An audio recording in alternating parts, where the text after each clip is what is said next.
Hello, Whoopsters. We are back with another edition of Macaroons and Motor Cars. It's been a while, but I'm here with our new franchisee, Santiago. Welcome, Santiago. Hi, everybody. We are just in the parking lot of Garden State Plaza. It's a nice Friday, wet afternoon, and we did a small little whoops walk. You know what? Rather than me getting into too many of the details, I'll let Santiago do some of the talking. What did we do? We were just kind of getting our feet wet, but Santiago, what did you learn today? Yeah, so we did a little bit of tour. We went around the area, kind of nearby, kind of low-rise commercial buildings. It's a Friday afternoon. It was a little bit light on traffic inside the buildings, but it was super helpful to meet some of the people, be able to come in and, again, showcase the product. We're not selling, we're just showcasing the product and being able to offer what we do. And then what I was impressed is kind of the reactions of people. It was super fun to see the faces of the people when you open the box and they see all the different macarons, and it's like, wow, they're in love in that second. So were we kicked out of any places? No, it was pretty cool. Again, we met some security people, but they were chill. We were able to talk to them. They gave us a lot of information. So I think that if you treat them well, if you just kind of are nice to them, they love I think he had a pistachio macaron, and then he started telling a lot of kind of contact information of the company, when to show up and things like that. So they could be also helpful. So they can kick you out, but you can turn around and be also super helpful. Yeah, one question was a good question we asked the security guy. Which companies in this building have a lot of delivery people come in for their staff and gifting and stuff like that? And they mentioned a couple of companies, or when they do it, who's the one who's ordering.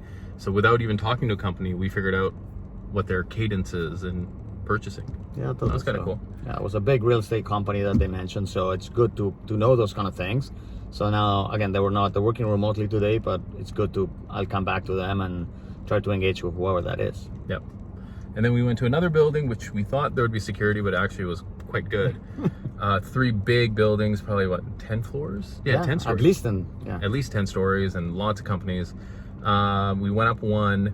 And so we were focusing on mortgage and title companies, right? But yeah. What happened in the lobby? And then so it was super fun. Again, we got into the elevator but again, it was a random person, a nice woman, and we're immediately in the elevator. We said, hey, where do you work? Or do you work? Do you know this building well? Yeah, I work here in floor number 3. So, and it was a title company. So immediately we opened the box, we show the macarons, and the first reaction was to kind of take a picture, even before even touching them. So kind of take a picture.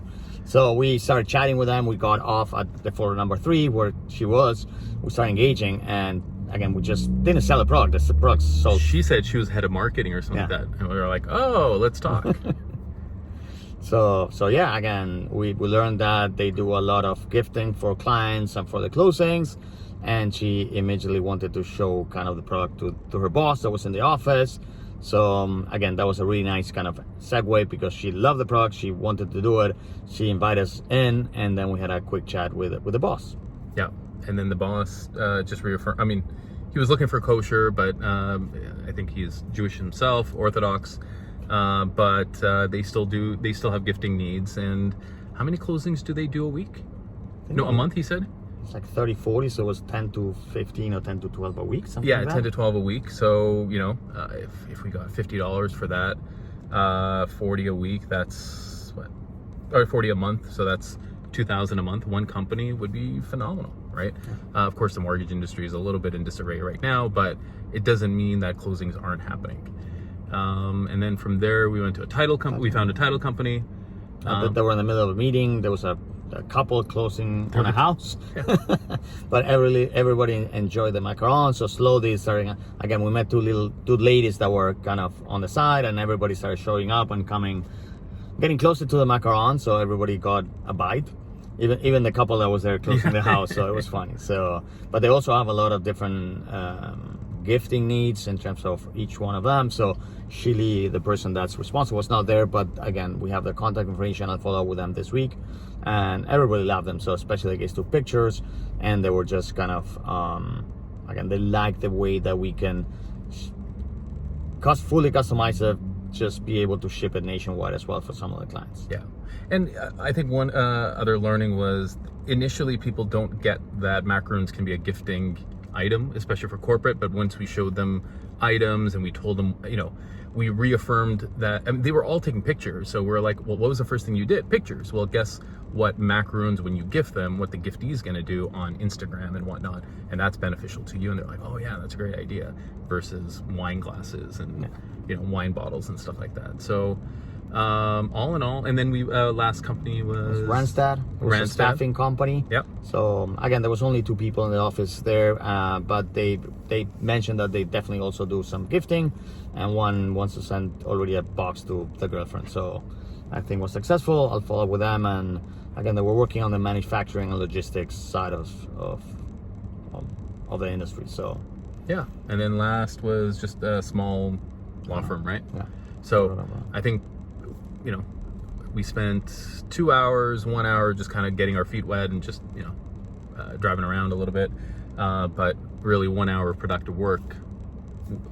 How do you feel the ROI was on this? I think again, we didn't give out a lot of macarons, so it was kind of, we probably went through not even 12, I would say, something like that. Yeah.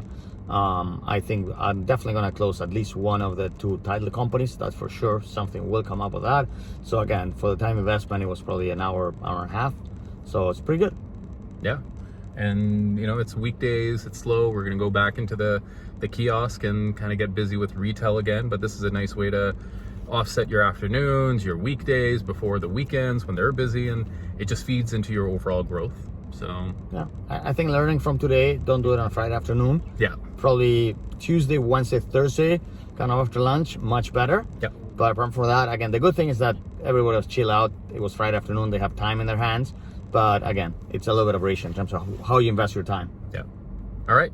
Awesome. Thank you, Santiago. Good job. And franchisees, get out there and knock on some doors. Thank you. Thank you, Rush. Bye.